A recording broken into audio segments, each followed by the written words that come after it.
মোবারক ভাই নামে একজন কমেন্ট করেছে, তোমরা কোর্ট মার্শালে এসেছো, সেনাবাহিনীতে বেয়াদবের স্থান নেই, অফিসার গাঁজা খেয়ে কখনো অফিসার হয় না, তোমরা বেসামরিক জীবনে লাঞ্ছিত হবে, তোমরা সামরিক বাহিনীর চাকরির জন্য অযোগ্য। আমরা যারা চাকরি করেছি, এখন যারা চাকরি করছে তারা তাদের যোগ্যতা চাকরি করছে, তোমরা অযোগ্য বিধায় বহিষ্কার। ইউনিট অধিনায়ক কখনো ইচ্ছে করে অবিচার করতে পারে না। তাই আমি আপনাকে যোগ্য একটি জবাব দিয়ে দিলাম নিজে, কারণ আপনি নিজেই গাঁজাখোর। আপনারা ফাঁসা বান্দা দিয়ে, ফুটকি বান্দা দিয়ে আপনারা চাকরি করেন, সারা জীবন তেল মালিশ করেন বিধেই আপনারা চাকরি।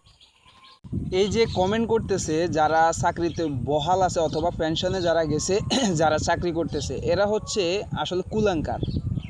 আর যারা চাকরি করতেছে এদের মধ্যে আমাদের ব্যাটসম্যান বা আমাদের সহপাঠী কলিগ অনেক রয়েছে যারা আমাদেরকে সমর্থন করে, কিন্তু যারা পেনশনে গিয়েছে এদের ভিতরে বেশিরভাগই হচ্ছে আমাদের বিরোধী কথা বলে। এরা হচ্ছে তেল মালিশ করে করে সারা জীবন নিজের বউকে বান্দা দিয়ে চাকরি করা পার্টি। অফিসাররা যদি আমাদেরকে দেয়, তোরা তো সেটা বন্ধ করতে পারবি না। তোরা শুধু শুধু আমাদের পোস্টগুলোতে কমেন্টগুলোতে এসে খারাপ কমেন্ট করস।